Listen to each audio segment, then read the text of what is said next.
If things are going to change in this world, it's going to be because the people here change it. Okay. So, from a certain point of view, those of us in the exopolitical world are seeing signals that are quite positive. Now, maybe we're looking at the world through rosy eyes, and maybe, we're straining to see the daisies coming up and the positive signs. Uh, but uh, if I look at the people in various parts of the world, for example, South America, there's a great interest there. Now, there's part of the population that's not interested, but there's part of the population that is very interested. And I know that you have even more firsthand knowledge than I have because you're down there a great deal in Peru and other parts. And I wondered if you could share with us what your views are about South America and how South America's moving that way. Well, the people in Latin American countries, by and large, accept the fact that this world's being visited, and most likely being visited by their ancestors, depending upon what culture you're discussing this with. If, for example, you're up in the mountains and speaking to the Quechua, they're going to tell you that, yeah, of course, the signs are all happening, they're taking place, and this is the time when the ancestors are coming back. Where do they come from? The Pleiades. If you talk to the people in the jungle, they have their own version of this, but it's the same. You talk to the people on the streets of Lima, they're not going to say, no, I don't believe in that, because they do. This information about UFOs is handled entirely with credibility. It isn't a skeptical eye that they're turning towards these reports. It is a curious one because they want more information. Right. So, taking that and the South American population, and taking the China population, which is open-minded, and the Chinese government is, there's some policies where they're allowing knowledge of that, and you're having open reporting of UFOs over major airports. Mm-hmm. I've I'm been just wondering following that in the if news. i.e. the ET embargo is limited to one country in a way, and that's the U.S. as kind of the imperial power. But if we go around the world, the other parts of the world, the population has not bought into the American military empire in the same way that the American population, because that's its bread and butter, has done. And I'm just wondering if the fact that, and the American population is 5% of the world's population in an objective fashion.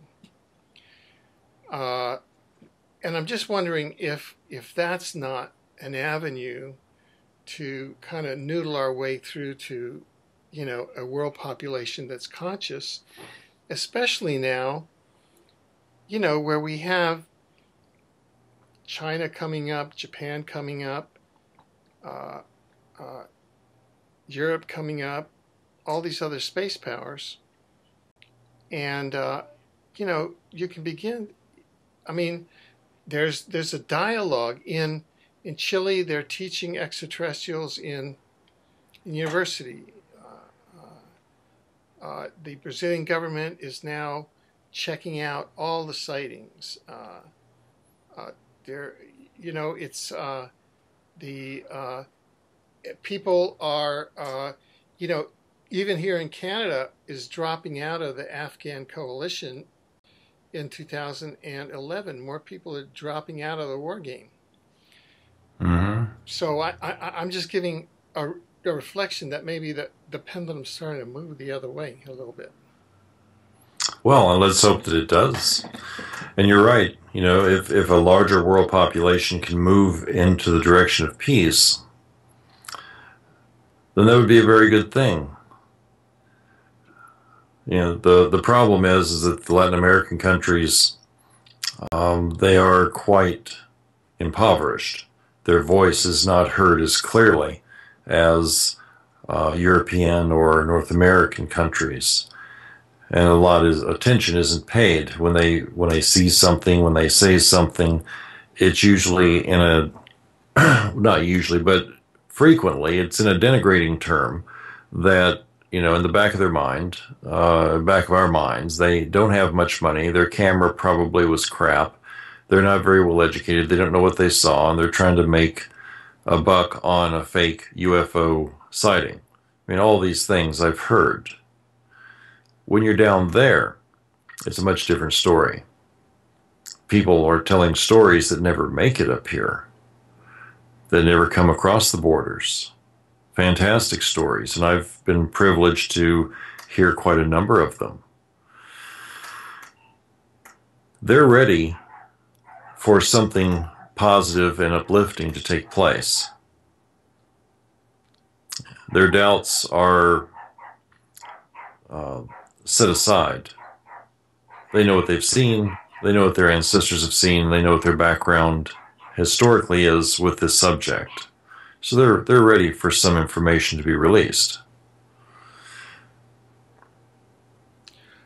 You know, I'm just thinking of shifting over now to your capacities as a healer, and as an energy healer who can heal in person and who can heal remotely, and it is known throughout the literature with advanced extraterrestrials that healing is actually a big part of their lives. I mean, I've read this, and I'm just wondering, as a healer of some standing yourself in some extraordinary capacity, if you could just speak to how do you see this extraordinary healing capacity that you have as part of your identity as an extraterrestrial? Or I know that we all have the healing capacity within ourselves, but is this part of why you were brought here, because you have innate healing talents, you think? Well, I don't think it's why I was brought here because I have that as a talent. I think that it is an aspect of who I am. It's just something else that I do. The understanding that I have in regards to healing, it's rather difficult to put into words, but in a nutshell, I basically see things people don't see. I look inside the body as though it were a fish tank at times, and I see things that shouldn't be there, or things that are there that aren't correctly functioning or whatever. And with the power of intention, I focus energy, the same energy that runs through you or your wife or anyone that you know, but I focus it down and I change things. And the way that I change it is by moving it backwards or forwards through time so I can see it in a different way, and then taking something away or adding something to it to make it whole. That's where the greatest benefit comes from. Right. Well, you know, you've been very gracious with us, and we're coming to the end of this segment, and we certainly hope that you'll be able to join us again in the future. I know that we're at a really sort of razor's edge moment in history, And I'm kind of rooting for a positive future, and one in which So am I. it's not a hell. It's not just 2 or 3 people in there in this chat room. Uh, so, what messages would you have for our audience to sort of bring people into a positive future? Well, first off, and your audience is probably already aware of this, but you're not alone in the universe. There are others out there who look very much like yourselves, and they want the best for you. But in order for you to achieve the best that you can receive, you're going to have to do something different than what you've already done in order to achieve it. Because obviously, the things you've done collectively have not worked as well as you might have hoped. The second thing is to find some truth in the concept that God lives within you, whatever you might imagine God to be. The divine is within you, and the power to change the world into a better place is right there within you. But you have to make a decision to connect into it and to do something with that. And the last thing is that if you want to bring out the best in others, give them the best of who you are and watch them evolve as a result of what gift you've given them. And that would be my messages to them, and of course, be kind to each other. Those are wonderful messages, Jerry, and they resonate deeply in me. I know.